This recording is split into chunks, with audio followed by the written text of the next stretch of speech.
各位同学大家好，我是台北附设医院睡眠中心的临床心理师詹雅文。那前面课程跟大家介绍了睡眠的机制与生理时钟，现在则是要跟大家介绍临床与研究上常使用的评估工具睡眠日志以及活动记录腕表。那它们是用来帮助我们可以较快速的去了解一个个体它睡眠的规律性与充足性。首先我们先来看一下睡眠日志的形式。那第一类是划线的版本，我们会请记录者回想他们前一天的作息，例如上面范例中这个个案他傍晚6-7点的时候呢，他有去进行运动，所以他在上面的那个符号栏里面就找到了一个相对应的符号1，填入这个表格中。那约莫10点多左右呢，他会熄灯上床睡觉，所以这边呢，他会在记录上方符号栏里面的时薪的圆圈圈。那他主观认为他大概花了30分钟的入睡时间来入睡，所以他才开始就是记录时限的部分。那他中间大概睡了1个小时多之后，他睡眠就中断了，那可能花了一些时间再睡着，所以他的时限就在这个部分断开来，然后后来继续睡着，所以我们就继续用时限的方式做记录。那早上7点多左右呢，他就转醒了，但是他并没有马上下床。我们可以看到就是空心的圆圈圈是画在大约8点多左右，代表说他大概赖床到8点多，他才真的离开他的床铺。那早上10点多左右呢，他喝了一杯含咖啡因的饮料，午后呢有明显的睡意，所以你会看到上面记录一个 S 的符号。那接下来他确实也有小睡大约30分钟，那不过因为睡眠的品质可能比较浅一些，所以他就用虚线来去表示。那这些就是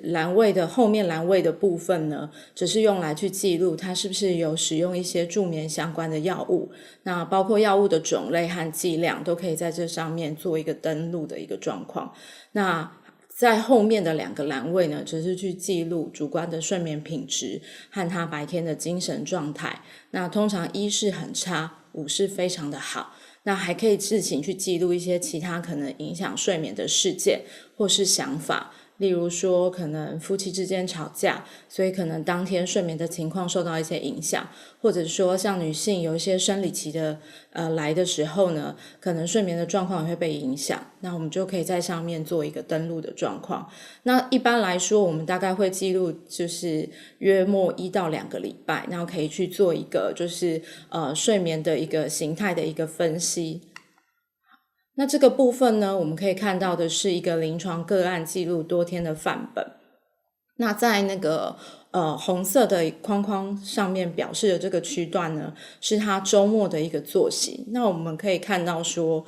这个个案呢，因为周末作息它是比较延后的，所以它其实会造成一个生理时钟延迟的一个现象。所以当他在其他天就是周间需要上班的日子的时候，他可能因应工作时间的要求，那他必须早一点上床，然后早一点起床，那就会造成外在环境跟内在生理时钟不一致的一个状况。所以这个时候呢，你就可以很明显的看到他经常需要花大概2到3个小时他才能真正的睡着。那早上起来的时候他也觉得非常的嗜睡，所以我们可以看到说他早上起来之后需要喝大概2到3杯的咖啡来去做提神的部分。所以其实这个睡眠的日志呢，它可以帮助我们很快速的一目了然的知道个案的一个睡眠充足性、睡眠的规律性跟我们睡眠相对的一个位置，来去判断说这个个案它可能实际上真的是失眠的问题，还是其实可能有一些生理时钟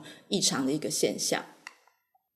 那这是另外一种形式的睡眠日志。那这个睡眠日志呢，它是采用表格的方式来做填写。那划线的形式啊，虽然可以帮助我们比较快速的去看到个案的睡眠形态，但是我们要转换一个确切数值来去做一个分析的时候呢，用划线形式的版本是比较不方便的。那所以我们通常就是会使用表格的形式来做一些研究分析使用，而且表格询问的睡眠作息问题会比较直接跟明确，也方便一些长者啊来做一个填答的动作。那一般来说呢，睡眠日志呢可以透过自成，或者是由家属来去做协助他做一个记录的动作。那建议需要至少1到2周的记录，才能可以有比较丰富的一个睡眠资料，那协助临床人员做一个诊断或者是治疗。那通常比较常使用的睡眠日志记录的临床族群是生理时钟异常的个案，或者是一些失眠的患者。那它可以协助我们去诊断生理节律异常的患者，他睡眠的相位偏好以及他的相对位置。那对于失眠者来说呢，我们也可以能够用睡眠日志来去评估他的一个失眠的严重程度，例如说他入睡耗时大概花多久的时间，那半夜会不会很频繁的醒过来，那或者是说他有多早就已经有早醒的状况这样子。那也可以用于去追踪，就是我们在给予一些治疗的建议之后，他对于这些治疗技巧的练习是不是有遵从，让他的进步的一个效果这样子。此外，睡眠日志呢，也可以帮助我们就是个体增加对于他自己自身状况的一个觉察。例如说有一些个案啊，他们可能在结束治疗之后，他们还是会继续的去保有这样子的一个记录习惯，因为他们觉得说藉由这样子的一个记录方式，可以提醒自己保持一个规律而且充足的作息。那同时他也可以用这个记录的方式来去避免自己一些不当的卫生习惯，譬如说他可能太晚的时间去做运动，导致他入睡的时间可能就被受到影响，或者是说太晚时间的小睡，让他可能当天晚上睡眠的品质会变得比较不好。那或者是因为太晚使用咖啡因的物质，那影响了他的睡眠。那此外呢，睡眠日志呢也可以搭配等一下我们要介绍的睡眠活动记录腕表来使用。那这个部分呢，可以帮我们去增加睡眠分析的一个精确性。那通常我们在使用日志的时候呢，我们会计算一些相关的睡眠参数，包括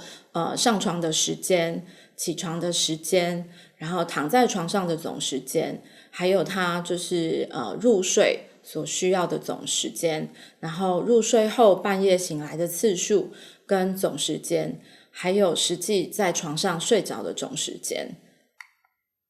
那刚刚前面的参数呢，就可以帮我们去做一个计算，就是我们把实际睡着的总时间除以躺床的总时间，就可以得出一个重要的数据，我们称它做睡眠效率。那它可以方便我们了解客观的一个睡眠品质的状态。一般来说呢，大概睡眠效率要达到85%以上，我们才会认为它是一个比较好的一个睡眠品质。那此外呢，还有2个就是睡眠日志上面我们可以得到的一个参数，就是个体比较主观的一个睡眠品质跟白天的精神状态。那这个部分可以帮助我们去看到说他自己主观觉得的一个睡眠的长度跟规律性，跟这个主观的感受之间会不会有一个主客观的一个落差。那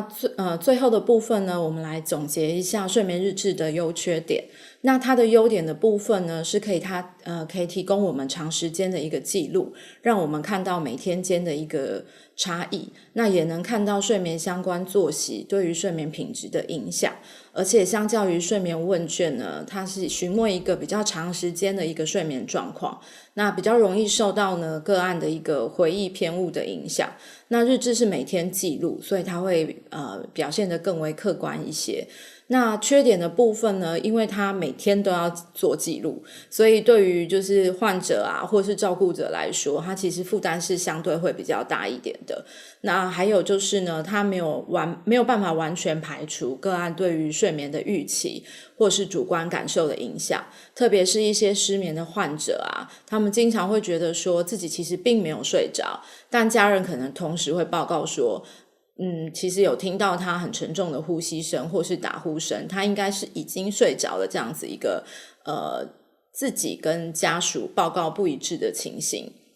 那在填写日志的时候呢，他可能就会因为这样受到一些主观知觉的一个落差的去影响，就是日志的客观性。